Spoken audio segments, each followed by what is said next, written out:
ಆದರೂ ಒಬ್ಬ ವ್ಯಕ್ತಿಯ ಬಗ್ಗೆ ನಾವೇನಾದರೂ ನೆಗೆಟಿವ್ ಆಗಿ ಕಮೆಂಟ್ ಮಾಡ್ತೀವಿ, ವಿಚಾರವನ್ನು ಏನೋ ಒಂದು ಹೇಳಕ್ಕೆ ಹೊರಟಿದ್ದೀವಿ ಅಂದರೆ ಆ ಯೋಗ್ಯತೆ ನಮಗಿದ್ರೆ ಮಾತ್ರ ಅವ್ರ ಬಗ್ಗೆ ಮಾತಾಡಬೇಕು. ಯೋಗೀಶ್ ಅವರೇ, ನೀವು ಅವ್ರ ಬಗ್ಗೆ ಧ್ವನಿ ಎತ್ತಿ, ಇವ್ರ ಬಗ್ಗೆ ಧ್ವನಿ ಎತ್ತಿ, ಅವರು ಸರಿಯಾಗಿಲ್ಲ, ಇವ್ರು ಸರಿಯಾಗಿಲ್ಲ. ನಾನು ಸರಿಯಾಗಿರ್ಬೇಕು ಫಸ್ಟು. ನಾನು ಸರಿಯಾಗಿಲ್ಲದೆ ನೀನು ಸರಿ ಇಲ್ಲ ಅಂತ ಇನ್ನೊಬ್ಬನಿಗೆ ಹೇಳೋದ್ರಲ್ಲಿ ಅರ್ಥ ಇಲ್ಲ ಸರ್.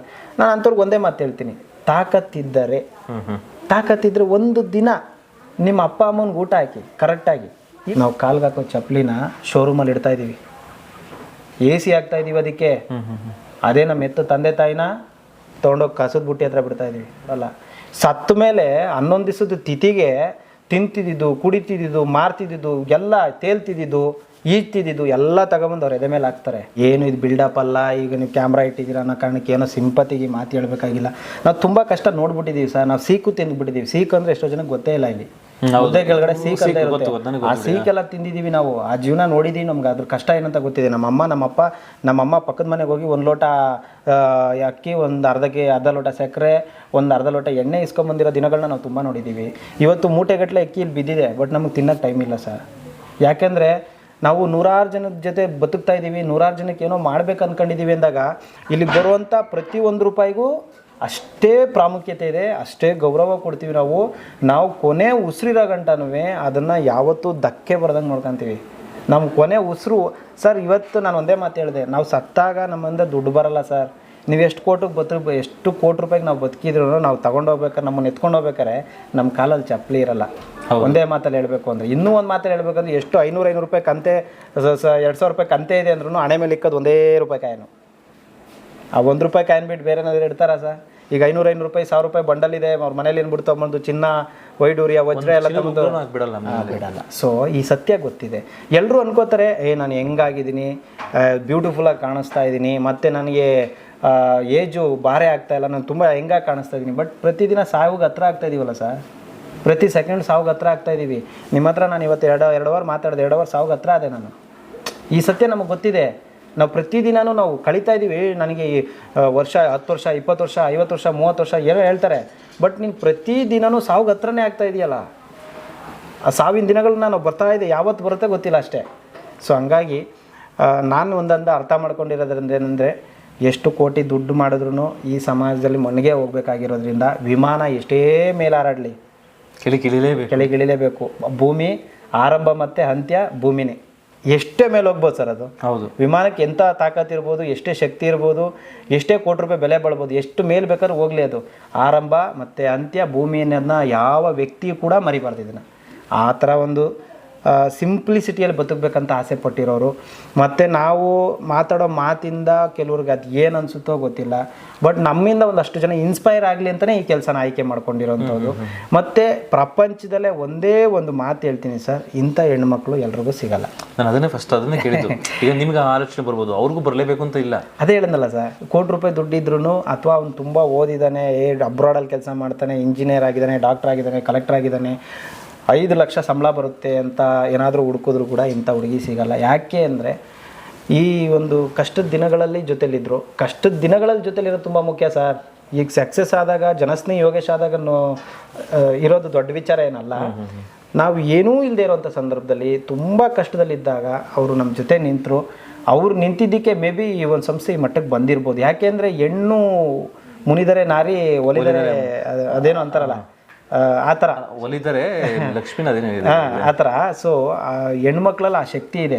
ಯಾವ ವ್ಯಕ್ತಿಯನ್ನು ಬೇಕಾದರೂ ಅವರು ಬದಲಾಯಿಸುವಂಥ ಒಂದು ಅಗೋಚರ ಶಕ್ತಿ ಹೆಣ್ಣಲ್ಲಿದೆ. ಸೊ ಹೆಣ್ಣಿಗೆ ನಾನು ತುಂಬ ಗೌರವ ಕೊಡ್ತೀನಿ. ಫಸ್ಟ್ ಆಫ್ ಆಲ್ ನನಗೆ ಹೆಣ್ಮಕ್ಳು ಕಂಡ್ರೆ ತುಂಬ ಇಷ್ಟ ಸರ್. ನನ್ನ ಮಗಳು ಹುಟ್ಟಿದ ದಿನ ನನಗೆ ಆಗಿರೋಷ್ಟು ಸಂತೋಷ. ಎಷ್ಟೋ ಜನ ಹೆಣ್ಮಕ್ಳು ಹುಟ್ಟಿದ್ರೆ ಸಾಯಿಸಬೇಕು ಅಂತಾರೆ, ಆ ಹೆಣ್ಮಕ್ಳೇ ಬೇಡ ಅಂತ ಗರ್ಭಪಾತ ಮಾಡಿಸ್ತಾರೆ. ಸೊ ಇದಲ್ಲ ಸರ್, ಹೆಣ್ಮಕ್ಳು ಅಂದರೆ ಒಂಥರ ದೇವಿ ಸ್ವರೂಪ. ಅವರಿರೋ ಮನೆ ನಂದ ಗೋಕುಲ ಸರ್ ಅದು. ಸೊ ಅದನ್ನು ನಾನು ಹೇಳ್ಬೋದು. ಮತ್ತು ಮುಖ್ಯವಾಗಿ ನನಗೆ ಇಂಥ ಒಂದು ಪಾರ್ಟ್ನರ್ ಸಿಕ್ಕಿರೋದ್ರಿಂದನೇ ಈ ಒಂದು ಸೇವೆ ಮಾಡೋದಕ್ಕೆ ಅವಕಾಶ ಸಿಕ್ಕಿದೆ. ನಾನು ಇವತ್ತು ಪ್ರಾಮಿಸ್ ಮಾಡ್ತೀನಿ, ಈ ನಮ್ಮ ಉಸಿರು ಹೋಗೋವರೆಗೂ ಈ ಸೇವೆನ ಯಾವುದೇ ಕಾರಣಕ್ಕೂ ಎಂಥದೇ ಸಂದರ್ಭ ಬಂದರೂ ಬಿಡಲ್ಲ ಸರ್ ಈಗ ಓಕೆ, ಈಗ ಒಂದು ಲೆವೆಲ್ಗೆ ಸಂಸ್ಥೆ ಬೆಳೆದಿದೆ, ಈಗ ಓಕೆ. ಬಟ್ ಸ್ಟಾರ್ಟಿಂಗ್ ಬೆಳೆಯುವಾಗ ನೀವು ಬಾಡಿಗೆ ಕಟ್ಟಬೇಕಾಗಿರುತ್ತೆ, ಜಾಗನ ಯಾರು ಫ್ರೀಯಾಗಿ ಕೊಟ್ಟಿರ್ತಾರೆ, ಅಥವಾ ಫ್ರೀಯಾಗಿ ಕೊಟ್ಟಿರ್ಬೋದು, ಬಾಡಿಗೆ ಕಟ್ಟಬೇಕಾಗಿರುತ್ತೆ, ಅಥವಾ ಊಟ ಇರಲ್ಲ, ನೆಕ್ಸ್ಟ್ ಮಂತ್ ಯಾರಿಗೂ ಹುಷಾರಿಲ್ದಂಗೆ ಆಗುತ್ತೆ. ಈಗ ಎಲ್ಲ ಜನಗಳ ಮೇಲೆ ನಂಬಿಕೆ ಇರುತ್ತೆ, ಯಾರೋ ಸಹಾಯ ಮಾಡೋದ್ರ ಮೇಲೆ ನಂಬಿಕೆ ಇಟ್ಟಿರ್ತೀರಿ. ಆ ಥರ ಕಷ್ಟ ದಿನಗಳು ಬಂದಿತ್ತ? ಇವಾಗ ಯಾರೊಬ್ರು ಹುಷಾರಿಲ್ಲ, ಅವ್ರನ್ನ ಆಸ್ಪತ್ರೆಗೆ ಸೇರಿಸಬೇಕು, ನಿಮ್ಮ ಹತ್ರ ದುಡ್ಡು, ನನ್ನ ಹತ್ರ ಗಾಡಿನೂ ಇರಲಿಲ್ಲ ಸರ್. ನಾನು ಇಲ್ಲಿಗೆ ಬಂದಾಗ ಇದೇ ಆಶ್ರಮದಲ್ಲಿ ನಾನು ಕ್ಯಾಂಡಲ್ ಹಚ್ಕೊಂಡು ಜೀವನ ಮಾಡಿದ್ದು ದಿನಗಳಿದೆ. ಇಲ್ಲೇ ನಮ್ಮ ಸೊಂಡೆಗುಪ್ಪದಲ್ಲಿ ಮಂಜುನಾಥ ಹೋಟೆಲ್ ಅಂತ ಇದೆ. ಮಂಜುನಾಥ ಹೋಟೆಲಲ್ಲಿ ನಾನು ಊಟನ ಪಾರ್ಸಲ್ ತಗೊಂಡ್ಬಂದು ಕೊಡ್ತಾ ಇದ್ದೆ. ನಮ್ಮ ಮೇ ಬಿ ನೆನಪಿದೆ ಈಗಲೂ, ನಾನೊಂದು 700 ರೂಪಾಯಿ ಸಾಲ ಕೊಡ್ಬೇಕು ಅವ್ರಿಗೆ. ಪಾಪ ಅವ್ರು ಯಾವತ್ತೂ ಕೇಳಿಲ್ಲ. ಇಲ್ಲೇ ಮಂಜುನಾಥ ಹೋಟೆಲ್ ಅಂತ ಇದೆ. ಅವ್ರ ಊಟ ನಿಜವಾಗ್ಲೂ ಅದ್ಭುತ ಸರ್, ಟೇಸ್ಟ್ ಆಗಿರುತ್ತೆ. ನಾನು ಇವತ್ತಿಗೂ ಅಲ್ಲಿಂದ ಒಂದೊಂದ್ಸತಿ ಚಿತ್ರಾನ್ನ ಮತ್ತೆ ಸಾಂಬಾರೆಲ್ಲ ಸಖತ್ತಾಗಿ ಮಾಡ್ತಾರೆ, ಸೂಪರ್ ಆಗಿರುತ್ತೆ ಬಿಡಿ, ಅದು ಎರಡು ಮಾತಿಲ್ಲ. ನಾನು ಅಲ್ಲಿಂದ ಇವತ್ತಿಗೂ ತರಿಸ್ಕೊಂಡು ಊಟ ಮಾಡ್ತೀನಿ. ಅವರು 700 ರೂಪಾಯಿ ನಾನು ಇವತ್ತಿಗೂ ಅವ್ರಿಗೆ ಕೊಡಬೇಕು, ನೆನಪಲ್ಲಿ ಇದರ ಪ್ರಕಾರ ನಾನು 600-700 ರೂಪಾಯಿ ಕೊಡಬೇಕು ಅನ್ಸುತ್ತೆ ಅವ್ರಿಗೆ. ಅಲ್ಲಿಂದ ಊಟ ತರ್ತಿದ್ದು ಅಂದರೆ ತುಂಬ ಶ್ರಮ ಬಿದ್ದು ಕಟ್ಟಿರುವಂಥ ಸಂಸ್ಥೆ. ಇವತ್ತು ಜನಸ್ನೇಹಿ ಯೋಗೇಶ್ನ ಎಲ್ಲ ನೋಡ್ತಿದ್ದಾರೆ. ಹಿಂದೆಗಡೆ ಟ್ಯಾಕ್ಸಿ ಓಡಿಸ್ತಿದ್ದು, ಹೂ ವ್ಯಾಪಾರ ಮಾಡ್ತಾ ಇದ್ದಿದ್ದು, ತರಕಾರಿ ವ್ಯಾಪಾರ ಮಾಡ್ತಿದ್ದು, ಸುಮ್ಮನಳ್ಳಿ ಬಸ್ ಡಿಪೋದಲ್ಲಿ ಬಸ್ ಕಸ ಗುಡಿಸ್ತಾ ಇದ್ದಿದ್ದು, ಬಸ್ ಗ್ಲಾಸ್ ಒರೆಸ್ತಾ ಇದ್ದಿದ್ದು, ಆಯಿತಾ. ಇದನ್ನೆಲ್ಲ ಯಾರೂ ಗಮನಿಸೋದಿಲ್ಲ. ಒಂದು ಹಂತಕ್ಕೆ ಬರೋದಕ್ಕೆ ನಾವು ಅದ್ರ ಹಿಂದೆಗಡೆ ಸಾಕಷ್ಟು ವರ್ಷಗಳ ಶ್ರಮ ಇರುತ್ತೆ. ಹಗಲು ರಾತ್ರಿ ಅಂದರೆ ಕಷ್ಟಪಟ್ಟಿರ್ತೀವಿ ಸರ್. ಇವತ್ತು ನಾವೇನೋ ಒಂಚೂರು ಚೆನ್ನಾಗಿ ಕಾಣಿಸ್ತಿರ್ಬೋದು, ಚೆನ್ನಾಗಿ ಓಡಾಡ್ತಿರ್ಬೋದು, ಅದಕ್ಕೆ ಅದ್ರ ಹಿಂದೆಗಡೆ ಅಷ್ಟು ಶ್ರಮ ಇದೆ. ಅದನ್ನು ಪ್ರತಿಯೊಬ್ಬರು ಆಲಿಸ್ಬೇಕು. ಇವತ್ತು ನಮಗೇನಾದರೂ ಸಹಾಯ ಮಾಡ್ತಿದ್ದಾರೆ ಅಂದರೆ ಅವರೆಲ್ಲರೂ ಪಾದಗಳಿಗೂ ಸರ್ ಸಾಷ್ಟಾಂಗ ನಮಸ್ಕಾರ. ಅವ್ರಿರೋವತ್ತಿಗೆ ಈ ನಮ್ಮ ಜೀವ ಉಳಿದಿದೆ, ಜೀವನ ನಡೀತಾ ಇದೆ ಸರ್. ಇವಾಗ ಕೆಲವರು ನೀವು ಹೇಳಿದ್ರಿ, ಕೆಲವರೆಲ್ಲ ಕಮೆಂಟ್ಸ್ ಮಾಡ್ತಾರೆ ನೆಗೆಟಿವ್. ಯಾಕೆಂದರೆ ನಾವು ಎಷ್ಟೇ ಒಳ್ಳೆ ಕೆಲಸ ಮಾಡಲಿ ಸಮಾಜದಲ್ಲಿ ಕಮೆಂಟ್ಸ್ ಮಾಡೋರು ಇದ್ದೇ ಇರ್ತಾರೆ. ಯಾಕೆ ಕಮೆಂಟ್ಸ್ ಅವ್ರಿಗೆ ಗೊತ್ತಿರಲ್ಲ ಪಾಪ, ಅವ್ರಿಗೆ ಗೊತ್ತಿಲ್ಲದೇನೂ ಮಾಡ್ತಾರೆ. ಈಗ ಸುಮ್ಮನೆ ಯಾಕೆಂದರೆ ಪ್ರಪಂಚನೇ ಹಂಗಿದೆ, ಮೋಸದ ಪ್ರಪಂಚ. ಈಗ ನಾವು ಕಮೆಂಟ್ಸ್ ಮಾಡೋಣ ತಪ್ಪು ಅಂತಲೂ ಹೇಳೋಕ್ಕಾಗಲ್ಲ, ಪ್ರಪಂಚನೇ ಮೋಸ. ಸೊ ಅದರಲ್ಲಿ ಎಲ್ಲರೂ ನಾವು ಅದೇ ದೃಷ್ಟಿ ನೋಡ್ತೀವಿ. ಓಹ್ ಇವರು ಹಂಗೇನೆ, ಎಲ್ಲ ಹಂಗೇನೆ, ಇವರೇನೋ ಹೋರಾಟಗಾರ ಅಂತೆ, ಹೋರಾಟಗಾರ ಒಂದು ಕತೆ ಹಿಂಗೆ, ಅಲ್ಲೇನೋ ಸಮಾಜ ಸೇವೆ ಅಂತ ಅವ್ರ ಕತೆ ಹಿಂಗೆ, ಈ ಥರ ಇರುತ್ತೆ. ಸೊ ಈ ಥರ ಇದ್ದಾಗ ನೀವು ಅಂಥ ಕಮೆಂಟ್ಸ್ ಮಾಡೋರಿಗೆ ಏನು ಹೇಳೋಕ್ಕೆ ಇಷ್ಟಪಡ್ತೀರಿ ಸರ್? ಈಗ ಅವ್ರಿಗೆ ಗೊತ್ತಿಲ್ಲದೇ ನಿಮ್ಮ ಬಗ್ಗೆ ತಿಳ್ಕೊಂಡು ಕಮೆಂಟ್ಸ್ ಮಾಡೋದನ್ನ ತಪ್ಪು ಅಂತ ನಾನು ಹೇಳಕ್ಕೆ ಹೋಗಲ್ಲ. ಅವರ ಅಭಿಪ್ರಾಯ, ಅನಿಸಿಕೆ, ಅವರ ಮನಸ್ಥಿತಿಯನ್ನು ಅವ್ರು ತೋರಿಸ್ತಾ ಇದ್ದಾರೆ, ಅದನ್ನು ತಪ್ಪು ಅಂತ ಹೇಳಂಗಿಲ್ಲ. ಅವ್ರಿಗೂ ಕೂಡ ಧನ್ಯವಾದಗಳನ್ನ ತಿಳಿಸ್ತೀನಿ. ಯಾಕಂತ ಹೇಳಿದ್ರೆ ಪಾಸಿಟಿವ್ ಎಲ್ಲಿರುತ್ತೋ ನೆಗೆಟಿವಿಟಿ ಅನ್ನೋದು ಅಷ್ಟೇ ಮುಖ್ಯ ಆಗುತ್ತೆ ಸರ್. ಒಳ್ಳೇದು ಎಲ್ಲಿರುತ್ತೋ ಕೆಟ್ಟದ್ದು ಅಲ್ಲೇ ಬೇಕಾಗತ್ತೆ.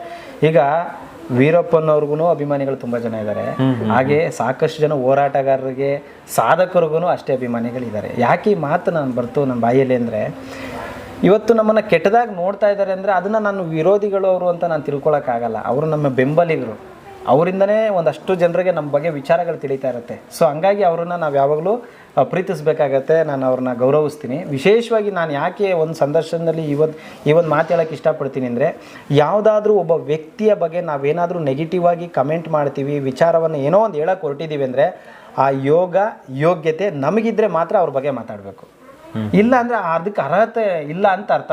ನಾವು ಅವ್ರ ಬಗ್ಗೆ ವಿಚಾರನೇ ಗೊತ್ತಿಲ್ಲ ಅಂದರೆ, ನನಗೊಂದಷ್ಟು ಜನ ಕಮೆಂಟ್ಸ್ಗಳು ಬರುತ್ತೆ, ಯೋಗೇಶ್ ಅವರೇ ನೀವು ಅವ್ರ ಬಗ್ಗೆ ಧ್ವನಿ ಎತ್ತಿ, ಇವ್ರ ಬಗ್ಗೆ ಧ್ವನಿ ಎತ್ತಿ, ಅವರು ಸರಿಯಾಗಿಲ್ಲ, ಇವ್ರು ಸರಿಯಾಗಿಲ್ಲ.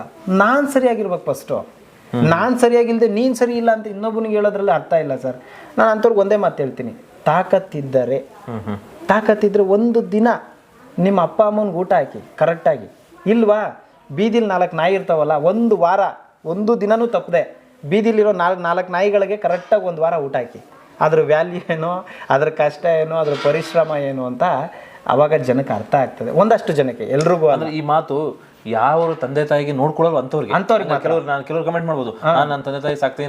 ಇಲ್ಲ ನೋಡಿ, ತಂದೆ ತಾಯಿನ ತುಂಬಾ ಚೆನ್ನಾಗಿ ನೋಡ್ಕೊಳ್ಳುವಂತ ವ್ಯಕ್ತಿಗಳಿದ್ದಾರೆ, ಇಲ್ಲ ಅಂತ ನಾನು ಹೇಳ್ತಲ್ಲ. ಯಾರು ತಂದೆ ತಾಯಿನ ನೋಡ್ಕೊಳ್ಳದೆ ನಮ್ಮಂಥವ್ರನ್ನ ಪ್ರಶ್ನೆ ಮಾಡ್ತಾರೆ, ನಾನು ಅಂಥವ್ರಿಗೆ ಹೇಳೋದು ಒಂದೇ ಮಾತು, ನೀವು ಸಾಧ್ಯವಾದ್ರೆ 4 ನಾಯಿ ಸಾಕಿ, 4 ನಾಯಿ ಊಟ ಹಾಕಿ.